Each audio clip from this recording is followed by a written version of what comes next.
परात्पर ब्रह्म भगवान श्री कृष्ण इस प्रांगण में विराजित अधिष्ठात्र देवता देवाधिदेव महादेव के श्री चरणों में नमन करते हुए उन्हीं परमात्मा के ही अभिन्न स्वरूप कारण स्वरूप प्रातस्मरणीय अर्चनीय वंदनीय श्रोत्रिय ब्रह्मनिष्ठ श्री सद्गुरुदेव भगवान के युगल पदाम्बुजों में बारंबार नमन करते हुए प्रणाम करते हुए समुपस्थित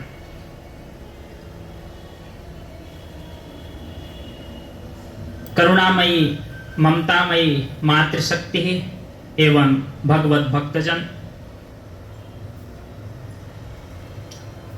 यह मासिक स्वाध्याय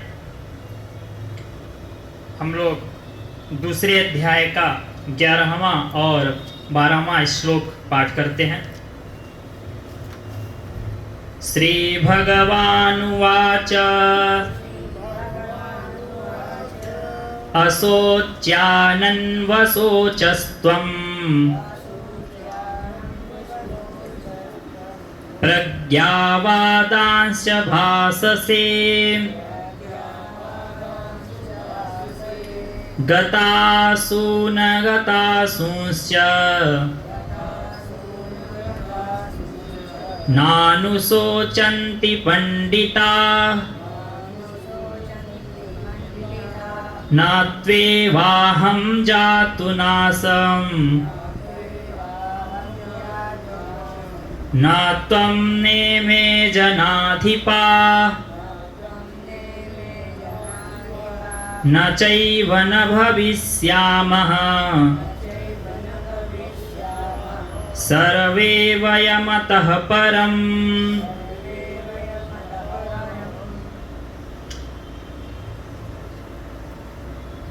प्रथम अध्याय का नाम ही है अर्जुन विषाद योग।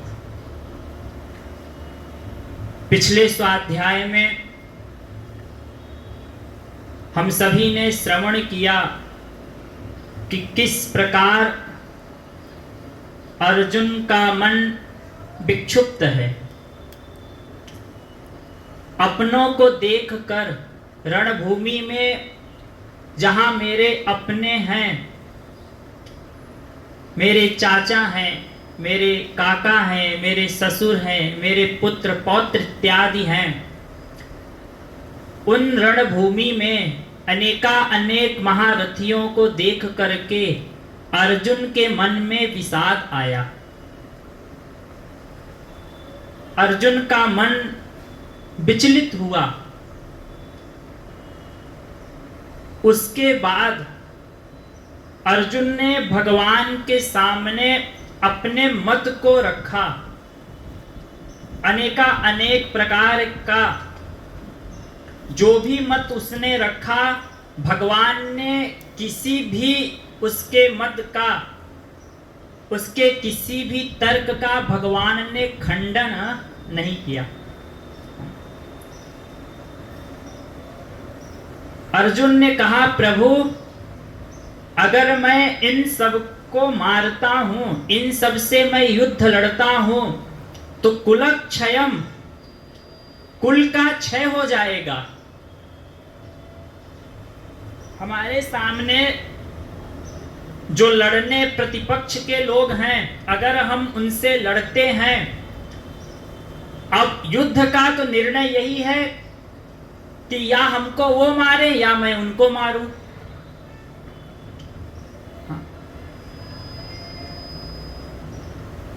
तो जब हमारे कुल का क्षय हो जाएगा, कुलक्षयम कृतम दोषम, तो जब हमारे कुल का क्षय हो जाएगा तो हमको दोष लगेगा।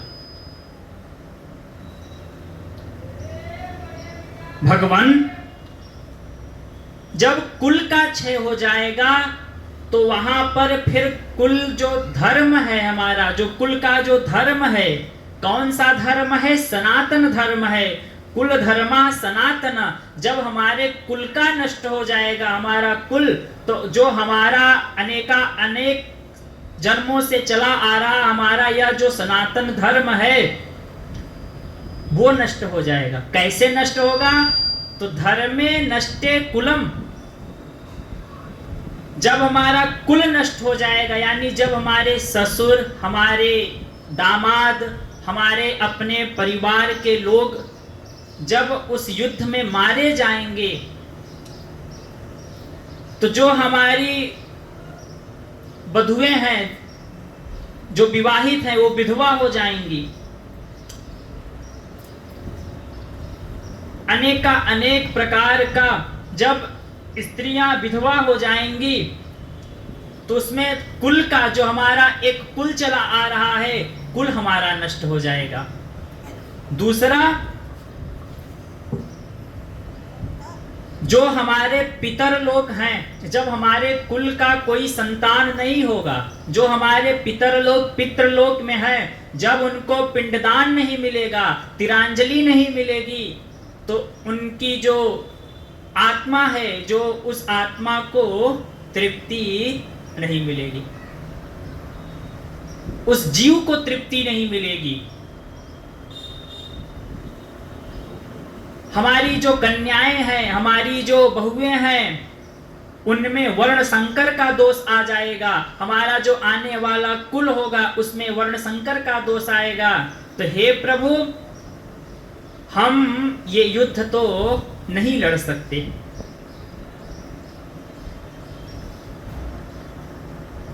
प्रभु, आप चाहते हैं कि हमारे सामने हमारे भीष्म पितामह, हमारे पितामह, जिनसे मैंने पढ़ लिख करके, जिनसे मैंने धनुर्विद्या सीखी, हमारे द्रोणाचार्य जी, कृपाचार्य जी, इन गुरु लोगों को गुरुन हत्वा ही महानुभाव, इन सब को मार करके प्रभु मैं तो युद्ध मान ले, इनको मार करके हमको राज्य मिल भी जाएगा तो क्या तब भी मैं सुख में रहूंगा, हमें शांति मिलेगी? फिर प्रभु, अभी मैं नहीं जानता कि इस युद्ध का निर्णय क्या होगा। यद वाये जयम यदि वानो जयेयुः, या मैं इस युद्ध को जीतूंगा या वो इस युद्ध को जीतेंगे। अर्जुन के मन में ऐसा विषाद ला करके अर्जुन कहता है, हे प्रभु, मैं इस दोष से कार्पण्य दोषो पहत स्वभाव पृच्छामि त्वाम धर्म समूढ़ चेता यत् श्रेयः स्यात् निश्चितं ब्रूहि तन्मे शिष्यस्तेहं साधिमां त्वाम प्रपन्ना। इतना कहता है अर्जुन, हे प्रभु, कार्पण्य दोषो, मेरे मन में जो है ना, मेरे मन में कार्पण्यता का भाव आ रहा है। कार्पण्यता का यानी, कार्पण्य का अर्थ होगा उत्कृष्ट को छोड़ करके निकृष्ट को पकड़ना। इस देह को पकड़ करके आत्म तत्व को छोड़ना, इसी को कहते हैं कृपणता। देह को पकड़े रखना और अपने स्वरूप को, अपने आत्म तत्व को, ब्रह्मात्मिक बोध को छोड़ देना, इसको कहते हैं कृपणता। प्रभु, हे कृष्ण, मैं आपके शरण में हूं और मैं आपसे पूछता हूं। क्यों? क्योंकि मेरा मन तो इस समय व्याकुल है, मेरा मन तो व्यथित है, मुझे नहीं समझ में आ रहा है मुझे क्या करना चाहिए। तो पृच्छामि त्वाम, हे कृष्ण, मैं आपसे पूछता हूं। किसके बारे में पूछता हूं? धर्म सम्मूढ़ चेता, धर्म के बारे में मैं आपसे पूछता हूं कि मुझे इस युद्ध में मुझे क्या करना चाहिए। मुझे युद्ध छोड़ करके चले जाना चाहिए कि युद्ध लड़ना चाहिए। इस विषय में मेरी जो मति है, मेरा जो अंतःकरण है, मेरा जो विवेक है, एक काम नहीं कर रहा है। इसमें एक प्रश्न उठता है, भगवान क्यों बताएं? भगवान कोई कर्जा खाए हैं? हाँ? भगवान कोई कर्जा खाए हैं कि आपको बताएं? किंतु जो अर्जुन ने कहा, क्या कहा? यत् श्रेयः निश्चितं ब्रूहि तन्मे शिष्यस्तेहं साधि माम त्वाम प्रपन्ना। जब कृष्ण भगवान से अर्जुन ने ये शब्द कहा, क्या? शिष्यस्तेहं साधि माम त्वाम प्रपन्ना, हे कृष्ण, हे गोविंद, मैं आपका शिष्य हूं और आपके शरण में हूं, इसलिए आप मुझे बताइए। क्लासरूम में 40 बच्चे बैठे हैं, टीचर ब्लैक बोर्ड पे लिखा देता है, समझा देता है, किंतु उसी 40 में से कोई एक बच्चा उठ करके आता है। कई बार होता है टीचर कार्यालय में बैठे हैं, कहीं और हैं, तो बच्चा बुक ले जाके कहता है, सर ये वाला लाइन मुझे नहीं समझ में आ रही है, तब वो टीचर उसको बताते हैं। वैसे अर्जुन ने कहा, अर्जुन ने भगवान श्री कृष्ण की शरणागति लिया कि हे प्रभु, मैं आपका शिष्य हूं, इसलिए आप मुझे बताइए, मैं आपके शरण में हूं, इसलिए आप मुझे बताइए। क्या बताइए? कोई एक यत् श्रेयः, जो श्रेष्ठ हो मेरे लिए, यत् श्रेयः स्यात् निश्चितं ब्रूहि तन्मे, आप जो मेरे जीवन के लिए, जो मेरे लिए श्रेष्ठ हो, जो श्रेष्ठतम बात हो, आप मुझे वो निश्चित करके बताइए। अर्जुन इतना कहता है। इसके बाद अर्जुन कहा, प्रभु मुझे तो नहीं समझ में आ रहा है, अगर केवल राज्य के लिए, अगर आप कहते हैं इस राज्य गद्दी के लिए मैं इनसे युद्ध लड़ूं, तो प्रभु न योत्स्यम इति गोविंद, हे गोविंद, हे कृष्ण, मैं ये युद्ध केवल राज्य के लिए, सुख के लिए, न योत्स्यम इति गोविंद, मैं युद्ध नहीं लड़ूंगा। इतना कह करके अर्जुन बैठ जाता है, अपना गांडीव बाण छोड़ करके रथ के नीचे भगवान खड़े रहते हैं, वहां बैठ जाता है। जब ऐसा कहता है तो भगवान थोड़ा हंसते हैं। तमुवाच ऋषिकेश प्रहसन्निव भारत, प्रहसन्निव, भगवान थोड़ा मुस्कुराए, मुस्कुराते हुए भगवान ने कहा, क्या कहा? भगवान ने पहला शब्द बोला यहां पर, अशोच्यानन्व शोचस्त्वम। हे अर्जुन, अशोच्यानन्व शोचस्त्वम, जो अशोचनीय विषय है, जो जिसके लिए शोक नहीं करना चाहिए, उसके लिए तुम शोक कर रहे हो। जिसके बारे में चिंता नहीं करनी चाहिए, उसके बारे में तुम चिंता कर रहे हो। दूसरा भगवान कहते हैं, किंतु अर्जुन प्रज्ञावादांश भाससे, किंतु जो तुम बात कर रहे हो ना, जो तुमने पहले अध्याय में बोला, दूसरे अध्याय के 8वें श्लोक तक बोला, वो तो तुम किसी विद्वानों वाली बात करते हो।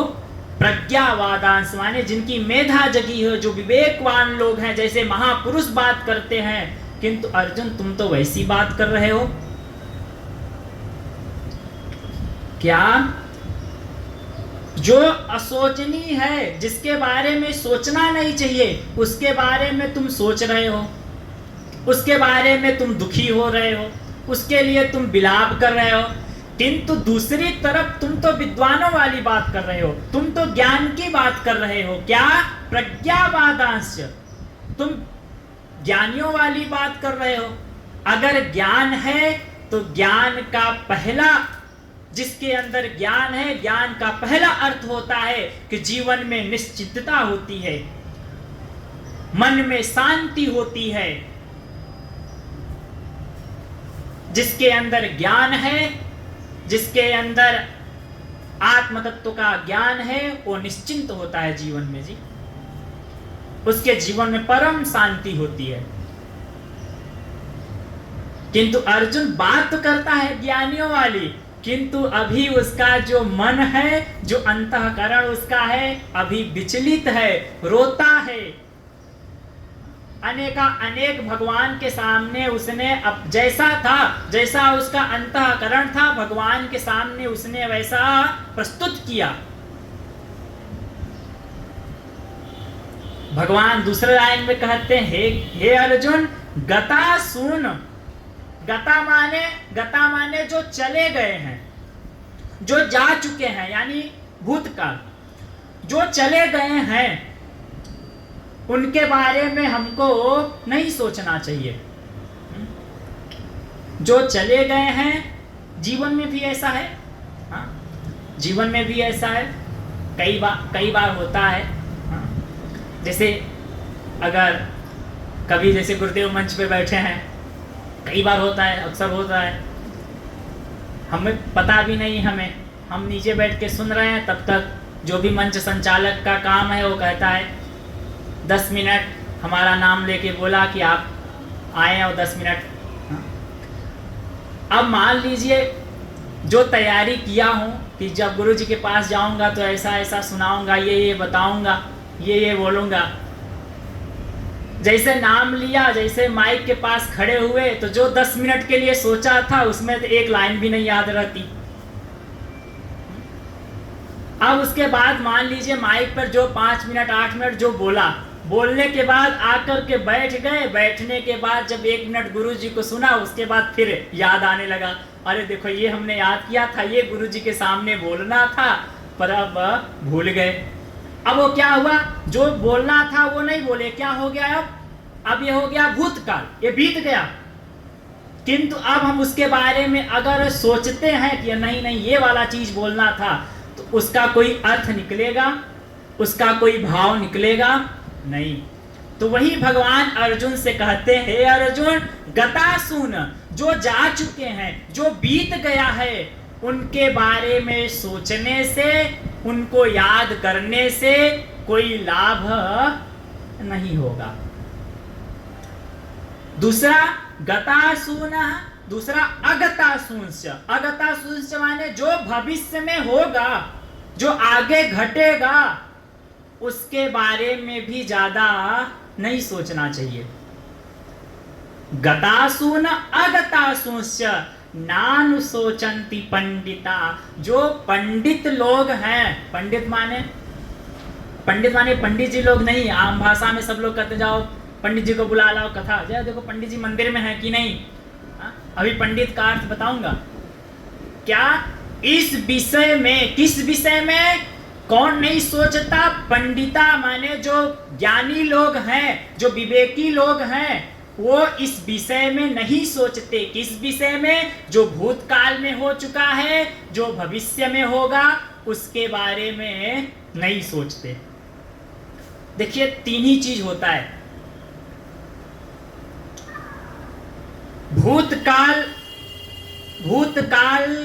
में हमें शोक होता है, भूतकाल में शोक, भविष्य की चिंता और वर्तमान में मोह होता है। ये 3 है। भूतकाल के बाद हम शोक करते हैं, अरे यार ऐसा करना था, अरे राम ऐसा नहीं कर पाए। और भविष्य की चिंता होती है, बताओ 25 साल की कन्या हो गई, कैसे विवाह करेंगे, इतना पैसा तो है नहीं। बताओ अभी घर भी बनाना है, घर का प्लास्टर भी करना है, बच्चे की फीस भी जमा करनी, आगे बच्चा कॉलेज में जाएगा, MBBS करेगा, उसका 25 लाख रुपया है। क्या है ये भविष्य की चिंता है। और वर्तमान में क्या करता है? वर्तमान में मोह होता है उसको। जो ज्ञानी लोग हैं, हे अर्जुन, जो ज्ञानी लोग हैं, जो पंडित लोग हैं, वो कभी भी इस बात की चिंता नहीं करते। किस बात की? कि जो भूतकाल में हो गया, जो भविष्य में होने वाला है, या जो वर्तमान में हो रहा है, उसकी चिंता कौन नहीं करता? पंडिता। पंडिता माने पंडित पंडित शब्द की देखिए एक तो भाषा यही है, पंडा बुद्धि अस्मिन विराजते सा पंडिता, पंडा बुद्धि। इसी गीता में भगवान आगे कहेंगे, कई जगह पे भगवान जगह जगह पे कहते हैं। एक जगह एक श्लोक में भगवान बोलेंगे, ज्ञान अग्नि दग्ध कर्माणम तमाहु पंडितम बुधा। क्या? ज्ञान अग्नि। जैसे हवन सब लोग करते हैं ना, हवन करते हैं, हवन के सामने बैठ गए, घी भी रखा हमने, यज्ञ कुंड में हमने लकड़ी लगाया, आग लगा दिया, आग जल रही है। अब हम सामने घी लेकर के, साकल लेकर के बैठ जाते हैं। अब उसमें पंडित जी ने कहा गंगणपतये स्वाहा, आप एक ने घी उठाया, घी डाल दिया, घर के अन्य सदस्य हैं तो उसमें साकल्य डालते हैं। वो क्या होता है, 2 घंटे 4 घंटे बाद आके देखिए तो क्या बन जाता है सारा का सारा। हाँ, वो जो लकड़ी थी, जो घी था, जो जौ तिल जो भी था, वो क्या हो जाता है, सब जल करके राख हो जाता है। वैसे भगवान कहते हैं हम उन्हें पंडित कहते हैं, किसे? जो अपने अंदर ज्ञान अग्नि, जो ज्ञान रूपी अग्नि जलाते हैं, कहीं बाहर नहीं, अपने अंदर ही, अपने अंतःकरण के अंदर, अपने मन के अंदर ज्ञान रूपी अग्नि जलाते हैं। उस अग्नि में ज्ञान अग्नि दग्ध कर्माणम, अपने शरीर के द्वारा जो भी कार्य किया गया है, शरीर के द्वारा जो भी अच्छा या बुरा, संकल्प के द्वारा जैसा भी कार्य किया गया है, जो उसमें वह डाल करके उसको भस्म कर देते हैं। क्या भस्म करते हैं? उसके लिए अपने कर्तापने का। हाँ, बताओ, आज मैंने भंडारा कराया, अभी आ रहा था आश्रम से ना, मुझे लग रहा है 50 जगह तो मिला ही होगा, छोटे से लेके बड़े स्तर पर। करता, आज मैंने भंडारा कराया, बताओ, अरे इस कॉलोनी की मैंने रोड बनवा दिया, ये क्या हो गया? कर्तापन हो गया। दूसरा भोक्ता, अपना भोक्तापने का भी, कि मैं करने वाला हूं, अरे मैं कराने वाला हूं, अरे मैं ही तो हूं। जिस दिन मैं अपना हाथ हटा लिया ना, उस दिन सब समझ में आ जाएगा। अपने कर्ता, अपने भोक्तापन का, अपना अहंकार, अपना अभिमान, अपना देहाध्यास, अपनी आसक्ति है, ये सब उस अग्नि में, किस अग्नि में? ज्ञान रूपी अग्नि में जो भस्म कर देता है, उसको क्या कहते हैं? ज्ञान अग्नि दग्ध कर्माणम तमाहु पंडितम बुधा। वही पंडित है, वही बुद्धिमान है। क्या? जिसके अंदर कोई कर्ता भाव नहीं, जिसके अंदर कोई मैं कहां से कर लूं जी, मेरे अंदर कैसा सामर्थ्य, मेरे पास क्या है कि मैं कर सकता हूं। करने वाला, करवाने वाला, देने वाला सब परमात्मा है, सब परमात्मा है। किंतु कर्ता भगवान है, कराता भगवान है, सब कुछ भगवान। धन भगवान का है, ये जगत सृष्टि भगवान की है, मैं भी भगवान का हूं। ये हाथ ने किया तो हाथ को बनाने वाला कौन है? भगवान है। सब कुछ भगवान है, सब करने, कराने, देने, दिलाने वाला सब कुछ भगवान करते हैं, कराते हैं। किंतु हम उसमें अपना अड़ंगा लगा देते, अरे मैं ही तो हूं। अगर कोई ऐसा साधक है, कोई ऐसा जिज्ञासु है, कोई ऐसा भगवत निष्ठ व्यक्ति है जो कहता है ना मैंने कुछ किया, ना मैंने कुछ जाना, ना मैंने कुछ देखा, जो किया परमात्मा ने किया, जो कराया परमात्मा ने कराया, जो ऐसा सोचता है वो कौन है? वही पंडित है। ये गीता जी का ही है, 4थे अध्याय का संभवतः 19वां श्लोक होगा। ज्ञानाग्नि दग्ध कर्माणम तमाहु पंडितम बुधा। दूसरा प्रसिद्ध श्लोक है, सबको याद होगा। विद्या विनय संपन्ने ब्राह्मणे गविहस्तिनि सुनि चैव स्वपाके च पंडिताः समदर्शिनः। विद्या विनय संपन्न, जो विद्या विनय से संपन्न, सामने कोई महापुरुष आ गया, विद्या विनय संपन्न। ब्राह्मणे, कोई ब्राह्मण आ गया विद्या विनय से संपन्न, कोई सामने महापुरुष आ गया। गवि, विद्या विनय संपन्न, ब्राह्मणे गवि, सामने कोई गाय है। हस्तिनी, कोई हाथी है। सुनि, सुनि माने, स्वान माने होता है कुत्ता, सामने कोई कुत्ता आ गया। गिनिएगा, विद्या विनय संपन्ने ब्राह्मणे कवि हस्तिने सुनि चैव स्वपाके च पंडिता। यहां भी शब्द आया ना, कौन सा शब्द? पंडित शब्द। जो व्यक्ति है, कोई ऐसा साधक है, कोई ऐसा जीव है, सामने कोई ज्ञानी महापुरुष हो, कोई ब्राह्मण हो, कोई गाय हो, हाथी हो, कुत्ता हो। स्वान माने होता है कुत्ता। आगे कहा सुनि चैव स्वपाके च, और तो और सामने कोई उस कुत्ते को मार के खा जाने वाला स्वपाक यानी चांडाल हो। आगे जिसकी बुद्धि इन सब में पंडिता समदर्शिना, जो उन श्रेष्ठ महापुरुष में, उस ब्राह्मण में, उस गाय में, उस हाथी में, उस कुत्ते में, उस चांडाल में जो समदृष्टि रखता हो, समभाव रखता हो, उसको क्या कहा? उसको पंडित कहा। पंडित ये नहीं कि जाओ महाराज कथा सुनाना है, पंडित जी आ जाना, वो ब्राह्मण देवता है। इसी श्लोक में आया, ब्राह्मण भी आया। विद्या विनय संपन्न ब्राह्मणे, ब्राह्मण शब्द आया। ब्राह्मण कह लो, विप्र कह लो, किंतु पंडित शब्द का तो अर्थ होगा जो सब में सम दृष्टि रखता हो, जो कोई किसी का भेदभाव न रखता हो। हाँ, ये है उनका अपना अंतःकरण है, उनका एक अपना व्यवहार है, उनका एक अपना संस्कार है। अब इसका ये मतलब नहीं कि अगर सामने कुत्ता है, कुत्ता जिस थाली में खा रहा है हम भी उसी में जाके खा लेंगे, ऐसा नहीं है। अंतःकरण सबका अलग है, व्यवहार सबका अलग है। हमारे सामने आप अनेक जीवन में महापुरुष होंगे, आपने दर्शन किया होगा। उन महापुरुष के सामने कोई व्यक्ति आता है, जो जैसा व्यक्ति है, मैं पूज्य गुरुदेव भगवान को देखता हूं, जो जैसा जिस प्रकार आता है उसको उस प्रकार हम सम्मान देते हैं, उसके साथ वैसा आचरण व्यवहार करते हैं।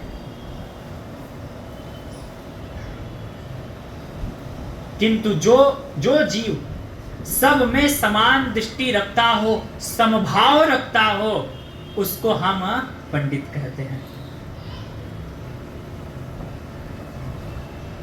व्यवहार अपना अलग अलग होगा। पिता है, पिता अपने पत्नी से अलग व्यवहार करेगा, पुत्र से अलग व्यवहार करेगा, पड़ोसी है तो पड़ोसी से अलग व्यवहार करेगा, दफ्तर में मित्र यार है तो उनसे अलग व्यवहार करेगा। सबका संस्कार, सबका व्यवहार सबके प्रति अलग अलग रहता है। किंतु दृष्टि में सबके अंदर वही चेतन परमात्मा है, सबके अंदर। जैसे हम लाइट है, लाइट में कोई लाल बत्ती जल रही है, कोई पीली बत्ती जल रही है, कोई बल्ब है जो बहुत ज्यादा प्रकाश करता है, कोई बल्ब है जो बहुत छोटा धीमा प्रकाश करता है। उस बल्ब में जो सामने दिख रहा है, देखने की दृष्टि में बदलाव होगा कि वो लाल बल्ब चल रहा है, वो हरा बल्ब चल रहा है, वो पंखा चल रहा है, दृष्टि में अलग अलग होगा। किंतु अंदर क्या है? अंदर तो सब जगह क्या है? बिजली ही है। बिजली से अतिरिक्त तो वहां पर कुछ भी नहीं है। रंग अलग होगा, रूप अलग होगा, व्यवहार अलग अलग होगा। एक ये पंखा है, ये पंखा इसका व्यवहार अलग है, ये हमको हवा देता है, लाइट नहीं देगा। फ्रिज है, फ्रिज हमको शीतलता देता है, ठंडा देता है, व्यवहार अलग है, किंतु उसके अंदर क्या है तो बिजली है ना, है तो बिजली। हीटर है, पंखा है, सबका व्यवहार अलग अलग है, किंतु सबके अंदर मूल रूप से, सूक्ष्म रूप से तो सबका काम कौन कर रहा है? हवा देने का काम कौन कर रहा है? बिजली कर रही है। प्रकाश देने का काम कौन कर रहा है? बिजली कर रही है। लाल जल रहा हो या पीला जल रहा हो, हरा जल रहा हो, क्या है? सबका सब बिजली है। वैसे ही जो उस पंडित के, उस जीव के अंदर जैसा भी है, व्यवहार सबका अलग अलग होगा, किंतु उसके दृष्टि में जो भी है, संसार में जो भी 84 लाख योनि है, सबके अंदर कौन है? वही परमात्मा है, वही परमेश्वर है। जो ऐसी दृष्टि रखता हो, समभाव रखता हो, वो कौन है? वो पंडित है, वो पंडित है। अपनी दृष्टि में समानता लाना, अपनी दृष्टि में सब परमात्मा है। गोस्वामी जी ने कहा ना, निज प्रभु मैं देखहि जगत, कहीं सन करहि विरोध। सब सारा का सारा जगत तो परमात्मा का ही है, परमात्मा मैं है।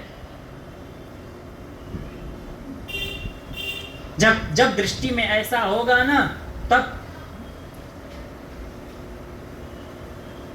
काग के भाग बड़े सजनी, हरि हाथों से ले गयो माखन लूट।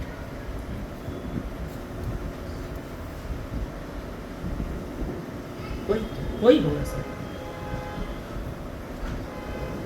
हे अर्जुन, तो अर्जुन तो अभी पंडित है नहीं, इसका मतलब अर्जुन की दृष्टि में तो अभी वो मेरे ससुर हैं, वो मेरे पितामह है, वो मेरे गुरुजी हैं, वो मेरे अमुक हैं।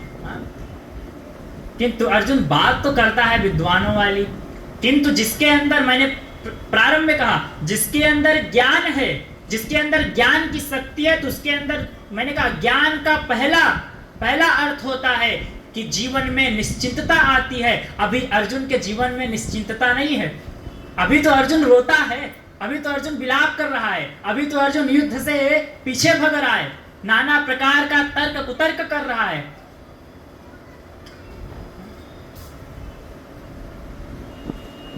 किसी भी शास्त्र को समझने के लिए 6 चीजें होती हैं, उसको हम कहते हैं षड्लिंग। उपक्रमोपसंहारो अभ्यासो पूर्वता फलम, अर्थवादोपपत्ति च लिंगम तात्पर्य निर्णय। 6 चीजें होती हैं, उपक्रम, उपसंहार, अभ्यास, अर्थवाद और उपपत्ति। ये 6 चीजें होती हैं। भगवान ने, देखिए, भगवान ने कहां से प्रारंभ किया है? उपक्रम क्या है?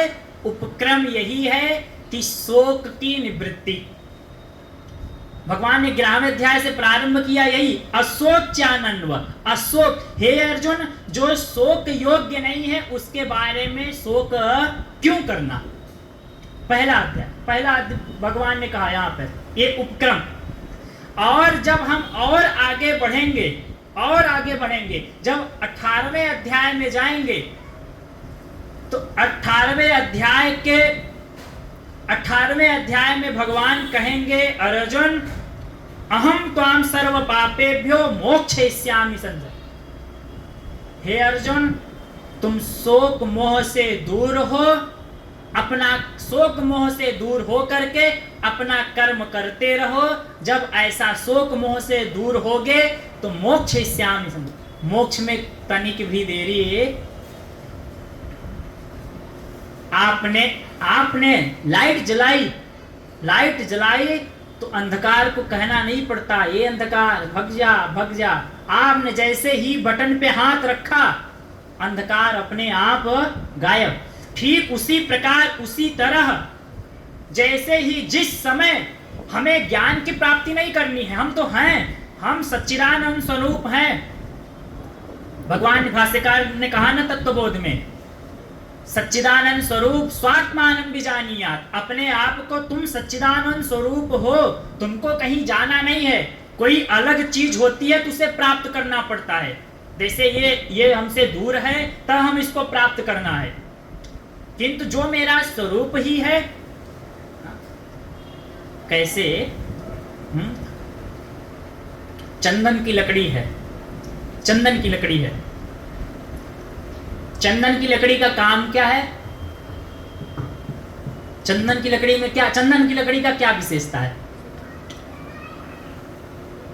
अरे भाई दो विशेषता है, चलो मैं तो दो जानता हूं, बाकी वैज्ञानिक लोग जो जाने।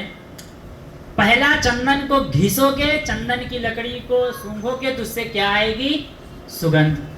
दूसरा, उसको घिस करके अगर मस्तक पे लगाओगे तो शीतलता भी आएगी। चंदन की लकड़ी का जो गुण है वो है शीतलता प्रदान करना और सुगंधता प्रदान करना। ये चंदन की लकड़ी का गुण है, जन्मजात से उसके अंदर है, कहीं से आया नहीं है ना कभी जाएगा। किंतु मान लें वो जो चंदन की लकड़ी है, वो चंदन की लकड़ी कुछ समय के लिए नाली में गिर जाए, कुछ समय के लिए 10 दिन 15 दिन महीना भर के लिए, मान ले वो चंदन की लकड़ी नाली में गिर गई। आपने एक दिन नाली की सफाई कर रहे थे, उसमें से आपको वो अरे सफाई करते करते वो चंदन की लकड़ी आपको दिख गई। आप क्या को, अरे तो वही चंदन की लकड़ी है, तो वही हमारा चंदन है जो हमारा गुम हो गया था। अब जब आप उस चंदन को नाली से निकालोगे तो जो चंदन की लकड़ी का गुण था, क्या अब उसको वैसा गुण रहेगा? सुगंध की जगह अब उससे क्या आएगी? दुर्गंध। अगर उसको अपने स्वरूप में लाना है तो क्या करना है? सबसे पहला काम कि उसके ऊपर जो काई लगी है वो काई लेकर के कोई धारदार ऐसी वस्तु लो, धारदार वस्तु से लेकर उसको खरोच खरोच के साफ करो। साफ करने के बाद 2 दिन 4 दिन 10 दिन धूप में रखो। जब आप 2-4 दिन 10 दिन धूप में रखेंगे तो धीरे धीरे वह चंदन की लकड़ी अपने स्वरूप में आ जाएगा। समझिएगा, जो चंदन की लकड़ी का स्वभाव था, जो उसका गुण था शीतलता प्रदान करना, सुगंध प्रदान करना, जब वह अपने स्वरूप में आ जाए, उसमें अलग से सुगंध नहीं डालनी होगी, अलग से उसको शीतलता प्रदान करने के लिए कोई कार्य नहीं करना पड़ेगा। क्या? वह धीरे धीरे उसको समय दीजिए, वह अपने आप अपने गुण अपने स्वभाव में आ जाएगा। ठीक उसी प्रकार ये जो हमारा अंतःकरण है ना, ये हमारा अंतःकरण मान लीजिए चंदन की लकड़ी है, समझिएगा। जो है हमारा अंतःकरण है, ये क्या है? ये चंदन की लकड़ी है। अब यह अंतःकरण इस संसार रूपी नाली में गिर गया, संसार रूपी समुद्र में मान लीजिए आ गया। अब इसमें काम, क्रोध, कर्ता, भोक्ता, नाना प्रकार की इसमें ईर्ष्या, द्वेष, लोभ, लालच, दंभ, इसमें ये तमाम प्रकार की काई लग गई। कामना रूपी काई, लोभ रूपी काई, मोह रूपी काई, ईर्ष्या रूपी काई, देहाध्यास रूपी काई, कर्ता भोक्तापन रूपी काई किसमें लगी? इस अंतःकरण में लगी। अब इसको क्या करना पड़ेगा? इसको अपने स्वरूप में लाना है तो क्या करना पड़ेगा? इसको शास्त्र रूपी कोई धारदार शस्त्र लीजिए, और गुरुदेव रूपी जो वचन है, जो गुरुदेव रूपी आशीर्वाद है, उससे ताकत लगा करके इसको खुरच खुरच के साफ करिए। तो वो भी एक दिन जैसे चंदन की लकड़ी धीरे धीरे, जैसे चंदन की लकड़ी में हमने 10 दिन बताया, 10 दिन छोड़ दीजिए, वह अपने आप अपने गुण स्वभाव में आ जाएगा। ठीक उसी प्रकार यह जो हमारा अंतःकरण है, ये तमाम जन्मों से इस संसार रूपी समुद्र में पड़ा है। इसमें अनेक आसुरी संपत्तियां, आसुरी वृत्तियां इसमें काय रूप में लग गई हैं। इसको संत और शास्त्र रूपी कोई धारदार वस्तु लेकर के, यानी सत्संग, सेवा, उपासना, स्वाध्याय से इसको धीरे धीरे साफ करिए। जब यह ईर्ष्या, द्वेष, लोभ, लालच, मात्सर ये सब दूर होंगे तो वह अपने आप अपने स्वरूप में आ जाएगा। ठीक उसी प्रकार यह जो हमारा सच्चिदानंद स्वरूप है, जिस दिन हमारा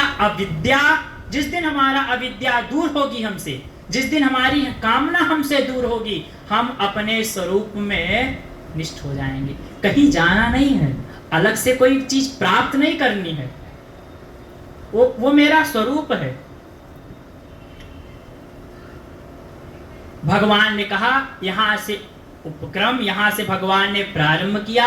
अंतिम में जो भी अपने शोक और मोह से जो जीव दूर रहेगा, वह, हे अर्जुन, उसको मोक्ष पाने में तनिक भी संशय नहीं है। मोक्षयिष्यामि। ये क्या है? यहां से भगवान ने चालू किया। दूसरा श्लोक देखते हैं, दूसरे अध्याय का 12वां श्लोक पाठ करें। न त्वेवाहं जातु नासं न त्वं नेमे जनाधिपा न चैव न भविष्यामः सर्वे वयमतः परम्।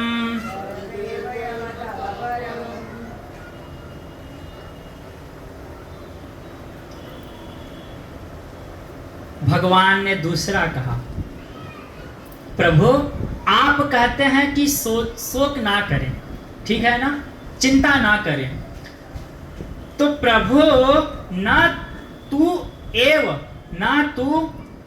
जातु न त्वेहम। हे कृष्ण न त्वेहम, मैं कैसे शोक ना करूं, कैसे शोक ना करूं? जो व्यक्ति अभी दिख रहा है, मैं युद्ध लड़ करके मैं इनको मार दूंगा, तो जो आज दिख रहा है वो कल नहीं दिखेगा, उसके बारे में मैं कैसे शोक ना करूं? भगवान ने इसमें सुंदर उत्तर दिया, हे अर्जुन, ऐसा नहीं है। ना माने नहीं, क्या नहीं? ना तू एव जातुम। हे अर्जुन, ऐसा नहीं है कि ये जो दिख रहा है, ये क्या है? ये जो दिख रहा है शरीर क्या है? भगवान ने पूछा, अर्जुन तुम किसको देख करके कह रहे हो कि ये आज दिख रहा है कल नहीं दिखेगा? तुम इस शरीर की बात कर रहे हो कि इसके अंदर जो जीव है, इसके अंदर जो आत्म तत्व है, उसकी बात कर रहे हो? ये जो दिख रहा है, ये शरीर है, ये जड़ है, और जो इसके अंदर इस शरीर को जो चलाने वाला जो आत्मा है, जो जीव है, वो चेतन है। हे अर्जुन, ऐसा नहीं है। अगर तुम शरीर की दृष्टि से कर रहे हो तो शरीर तो जड़ है, ये शरीर जन्म लिया है ना। तू हे अर्जुन, जो मैं हूं, किसी काल पर मेरा जन्म हुआ, देवकी और वसुदेव के माध्यम से जन्म हुआ, उसका नंद बाबा यशोदा ने उसको पाला पोसा, वो शरीर का जन्म हुआ। हम लोग तो बड़े बड़े भाव से मनाते हैं, हाँ, रामनवमी, कृष्ण जन्माष्टमी आने वाला है 2-2.5 महीने बाद, भाद्रपद अष्टमी यानी कृष्ण जन्माष्टमी। ये जो अर्जुन, ये जो जन्म हुआ, इस शरीर का जन्म हुआ। जो मरता है, जो जन्म हुआ तो मरेगा ही। जातस्य ही ध्रुवो मृत्यु ध्रुवम जन्म मृतस्य च। जिसका जन्म हुआ है, जिसका प्रारंभ हमें दिखता है, उसका अंत भी है। जिसका एक समय पे प्रारंभ है, अंत है। बिल्कुल, ध्रुव माने अटल सत्य है। जिसका जन्म है उसकी मृत्यु है। जो चीज एक बार बन गई वो किसी ना किसी समय पर नष्ट होगी। बिल्कुल यथार्थ सत्य है। आज जो दिख रहा है हो सकता है 10 साल बाद ना दिखे, हो सकता है 100 साल बाद ना दिखे। किंतु अर्जुन, ये शरीर है। मैं जिसकी बात कर रहा हूं वो चेतन, यानी जो आत्म स्वरूप है, मैं उसकी बात कर रहा हूं। अर्जुन, जो मेरा शरीर है, ना तू एवं जातु नासम, ना मेरे शरीर, ना मेरा नाश होता है। और इतना ही नहीं अर्जुन, इतना ही नहीं, ना तुम माने तुम्हारा भी नाश नहीं होता है। ना मेरा नाश होता है, ना तुम्हारा नाश होता है। तो प्रभु, ये जो इतने धुरंधर राजा लोग खड़े हैं इस युद्ध भूमि में, उनका तो भगवान ने कहा न इमे जनाधिपा। देखिएगा 12वां श्लोक, न इमे, न माने नहीं, इमे माने ये लोग, जनाधिपा बहुवचन माने सबका प्रयोग किया भगवान ने एक साथ। ना मैं मरता हूं, ना अर्जुन तुम मरते हो, ना ये जितने महारथी इस युद्ध में भाग लेने के लिए खड़े हैं, ना इमे जनाधिप, हे अर्जुन, ना मैं मरता हूं, ना तुम मरते हो, ना ये सब लोग मरते हैं।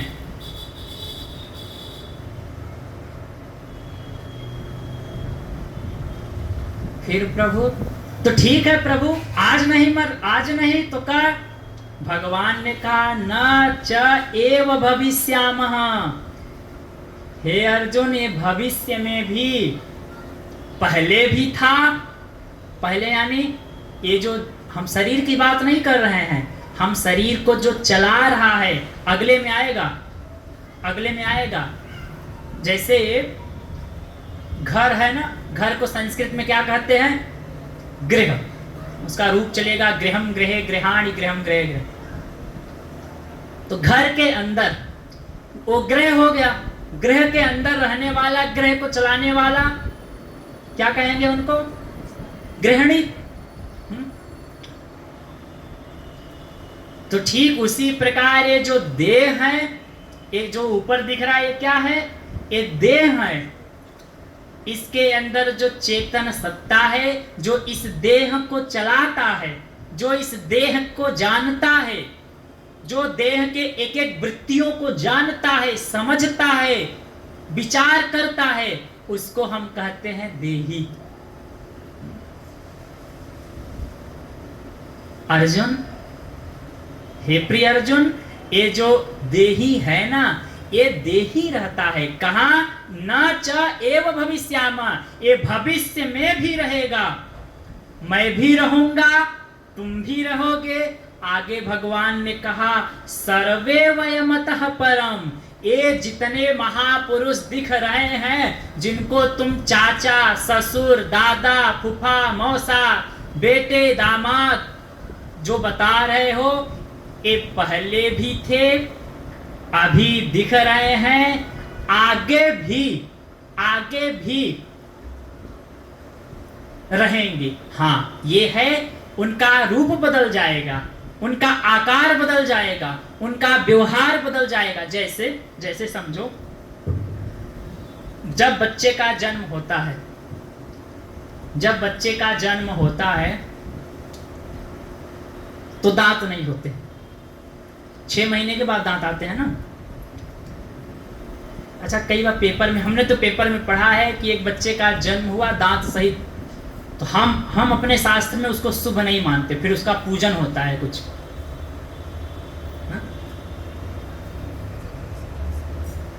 जब बच्चे का जन्म हुआ तो दांत नहीं था ना।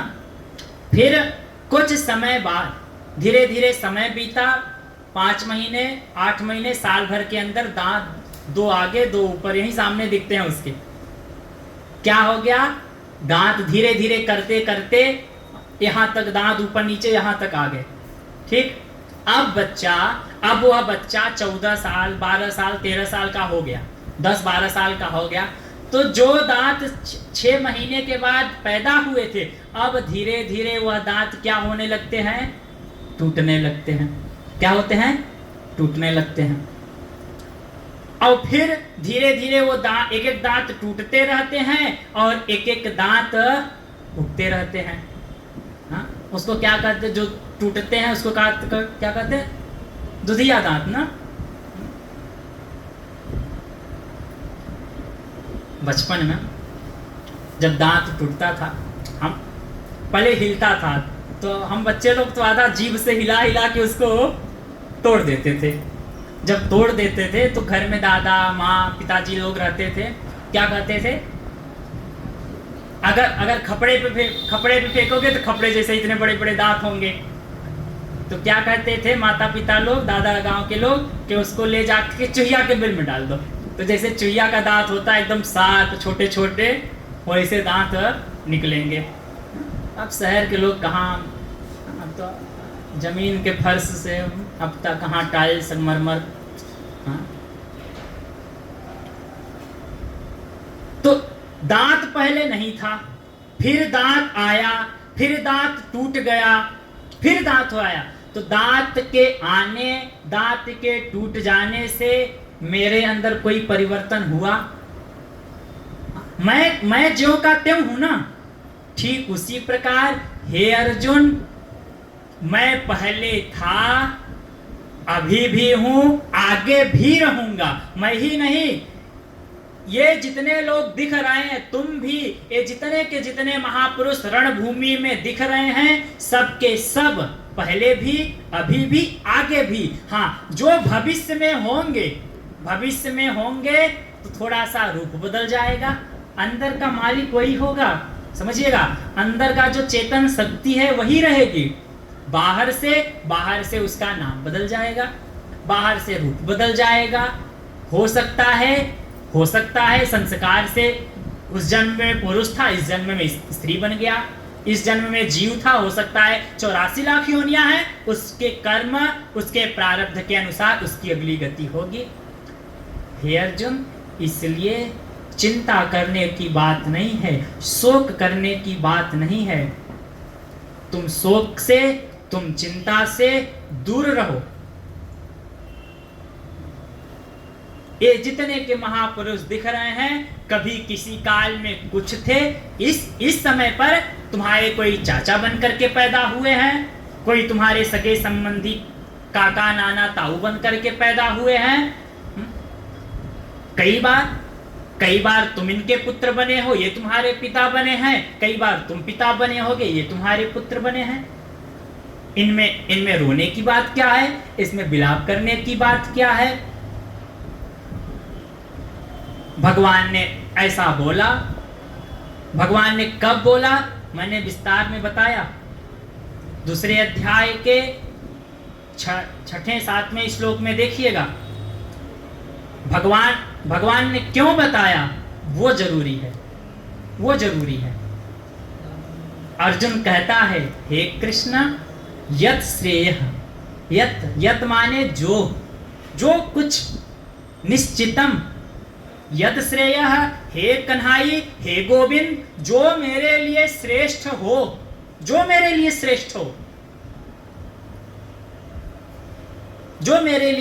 हो, प्रभु वो बात बताइए। मेरे कल्याण के लिए, मेरे जीवन मुक्ति के लिए, मेरे आत्म तत्व की प्राप्ति के लिए जो श्रेष्ठतम बात हो, वो मेरे लिए बताइए। भगवान क्यों बताएं भगवान?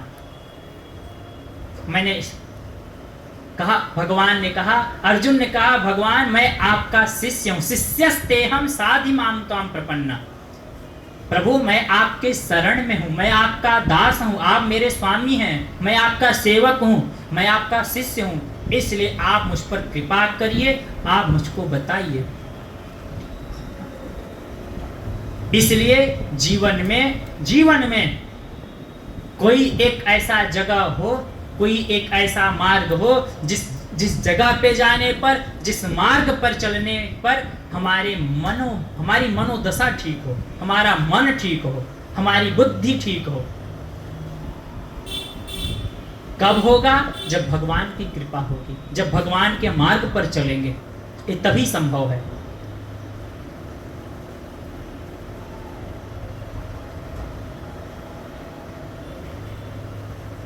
भगवान आगे भी कहते हैं, आगे भगवान दृष्टांत देंगे कि ये जो शरीर है, इस शरीर को कैसे जानता हूं, क्या क्या जानता हूं, कैसे जानता हूं, किस किस अवस्था को जानता हूं।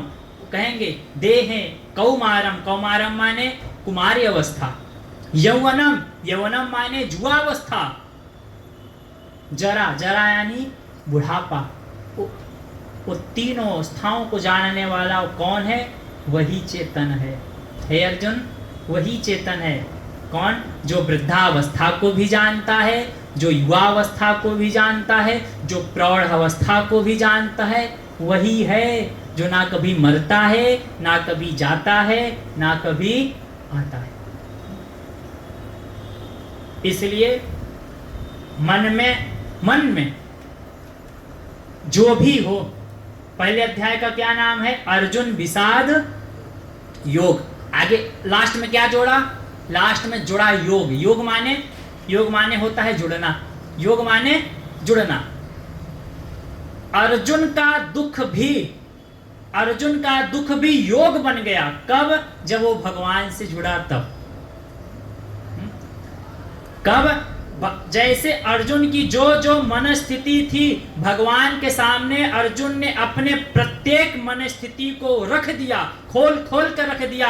प्रभु, मैं पसीने पसीने हो रहा हूं, मैं रो रहा हूं, मेरे हाथ से गांडीव छूट रहा है, मेरे हाथों में पसीना हो रहा है, मेरी आंखें जल रही हैं। अर्जुन ने अपने प्रत्येक मनस्थिति को भगवान के सामने खोल के रख दिया। तो अर्जुन का दुख भी, जब हम भगवान के सामने अपने सारे परिस्थितियों को खोल करके रखते हैं, ना कुछ छुपाते हैं, तो वो दुख भी क्या बन जाता है? योग बन जाता है। तो आज यहीं पर विश्राम करते हैं। आज मंगलवार है, सुंदरकांड होना है संभवतः, इसलिए आज यहाँ पे विश्राम। 2 बार परमात्मा का नाम लेते हैं। श्री कृष्ण गोविंद हरे मुरारे, हे नाथ नारायण वासुदेवा। श्री कृष्ण गोविंद हरे मुरारे, हे नाथ नारायण वासुदेवा। श्री कृष्ण गोविंद हरे मुरारे, हे नाथ नारायण वासुदेवा। श्री कृष्ण गोविंद हरे मुरारे, हे नाथ नारायण वासुदेवा। श्री कृष्ण गोविंद हरे मुरारे, हे नाथ नारायण वासुदेवा। श्री कृष्ण गोविंद हरे मुरारे, हे नाथ नारायण वासुदेवा। ओम पूर्णमदः